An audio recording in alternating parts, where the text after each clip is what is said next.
I know I normally make videos about accounting, but like you, I am reading all of these horrible news stories that are coming out of Hollywood about sexual harassment. And so I thought it was important to make a video on the subject and share with you my own experience. Sexual harassment happens to both men and women. The problem is, men never talk about it when it happens to them. I know I never talk about my experience. And so I really wanted to make this video especially for the young men out there. You need to understand what can happen out in the business world, and no one's going to tell you about this. And they certainly don't talk about this in business school. So this video might make you uncomfortable. I know it makes me uncomfortable to talk about it, but this is a moment in time where we can change the business world for the better.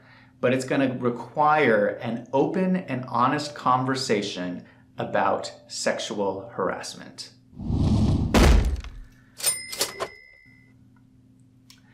So many of you know I started my career in Hollywood working on the business side of some of these film companies. And you've been hearing these news stories, just like I have, about all of the sexual harassment problems that have been coming to light. I think at this point with Harvey Weinstein, about 80 women have come forward. It's just horrible to think about the scale that this is happening on. And it's not just Hollywood either. I mean, this happens in all industries. And it's not just women, it's both men and women. So I never thought that this could happen to me. I was one of those people who thought, hey, I never have to worry about sexual harassment. But it did happen to me. And if it happened to me, it can happen to any one of you.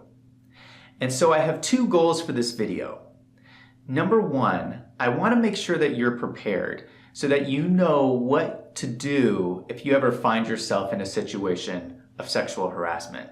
And number two, I want to discuss what are some things we can do to end sexual harassment in the workplace. I'm going to start with my own story. And the first thing to realize is this happened a really long time ago. So I started working in Hollywood when I was really young. And I found a picture, and this is me at my brother's graduation from college. So my brother was a year older than me. So I was still in college at this point, but before I even graduated college, I was already working for these film companies. So I started working when I was really young. And that's important to realize because a lot of sexual harassment happens to young people. And it's because they're naive, they're just starting out in the industry, they're desperate for jobs, and they don't know what's going on. Not long after that photo was taken, I started working for Harvey Weinstein's company. Now, at the time, the company was called Miramax.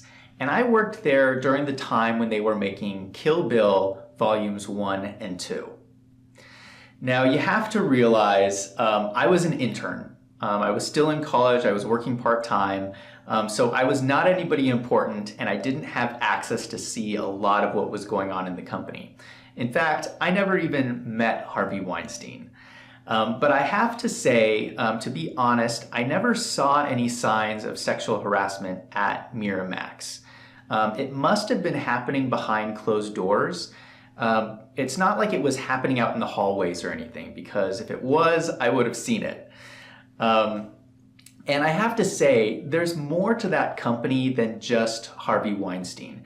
It takes a lot of people to make a film, and during my time at Miramax, I met a lot of really great people. And they treated me very well, and I had a great experience working at that company. From my experience, I actually saw more signs of sexual harassment outside of Miramax. I agree it was a widespread problem across the industry, and it happened to everybody. It happened to men, it happened to women, it was happening all over the place. Not long after I left Miramax, I was working on a TV show. Now, I'm not going to be naming names in this video. I know a lot of people out there are, but I'm not making this video to shame anybody. This happened a long time ago. The celebrity involved is not that big of a name of celebrity anyway, so you probably wouldn't care. And I'm making this video to show you what sexual harassment looks like. So I was working on this show, and I was a production assistant. Now, a production assistant is the lowest level you can get on a TV show. And what would happen is production assistants would be assigned to different celebrities. And it was your job to make sure that they were on schedule, that they were where they needed to be at, that they had the right script pages, and that they had everything that they needed. This day on set, there was a male celebrity, and he had brought his friend. And these were two gay men, and I was assigned to them for the show. So we were all on set together, and this was towards the end of a long day of shooting. And at this point, a lot of people on set were drunk. So I wasn't drinking because I was working, but it's pretty common on Hollywood sets for celebrities to drink because it makes them more outgoing. And so a lot of people were quite drunk at this point, including my celebrity. Now we were about 30 minutes from wrapping production, and that's when it happened. So I'm standing over by the dressing rooms, and the friend comes up to me and grabs me and slams me against the wall. And he takes his arm and pins it up against my chest so I can't move. And with his other hand, he reaches down and grabs my crotch and starts groping me. And he leans in, and I can smell the alcohol on his breath. And he says, "Do you want to come back to our hotel room with us?"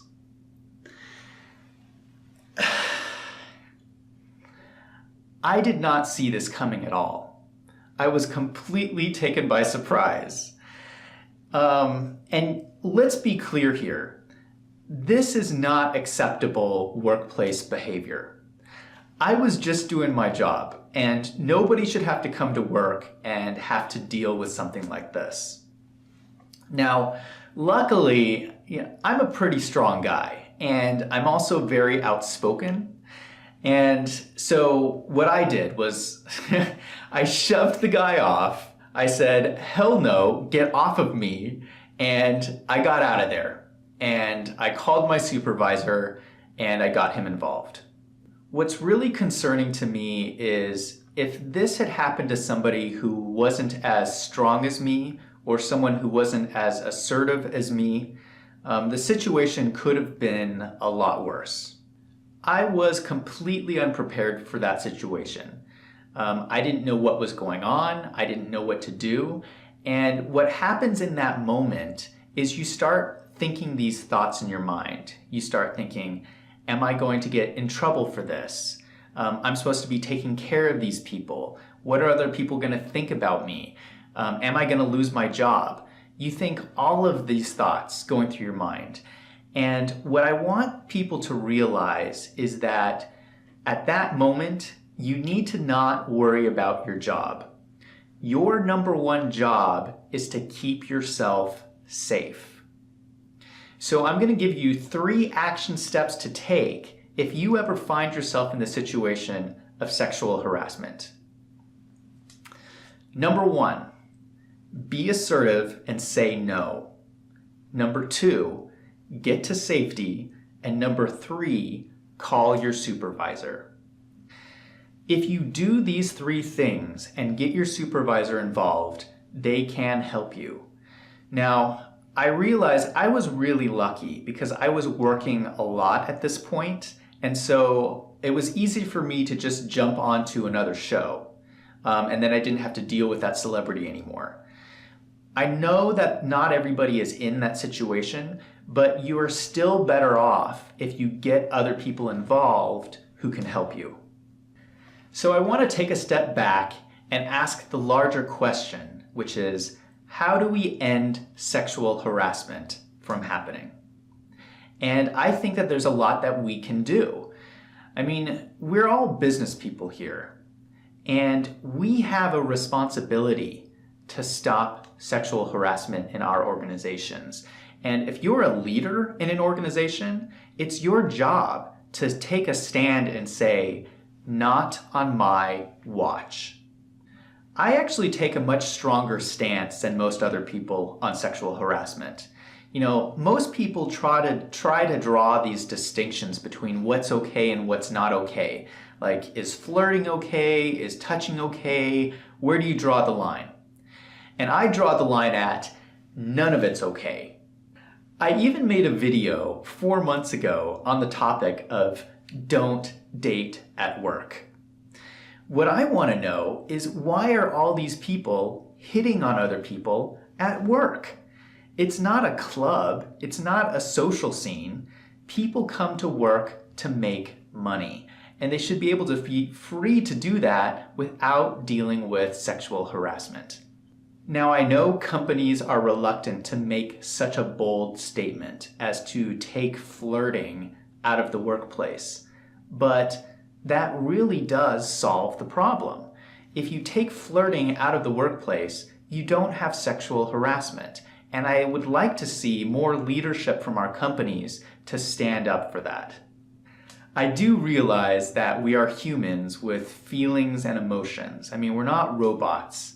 And in our life, we're going to experience things like love and passion and romance, and it will be some of the most incredible experiences of our lives. But you don't have to bring that to work. There's so many opportunities outside of work to meet somebody and fall in love. There's clubs and activities and friends and online dating. So I really don't think it's necessary at work. When you go into work, you should have the freedom and the safe space to be able to focus on developing yourself. You should be thinking about things like, how do I reach my potential? Or how do I accomplish great things? Or how do I become more productive? Nobody, men or women, should have to worry about sexual harassment. I know this was more intense than my videos normally are. I haven't talked about this in a long time, so I just wanted to say thank you for watching. Go ahead and leave a comment down below. Let me know if you think this is a problem we can solve. And if you like the video, click on the subscribe button, and I will come back next week with another great video.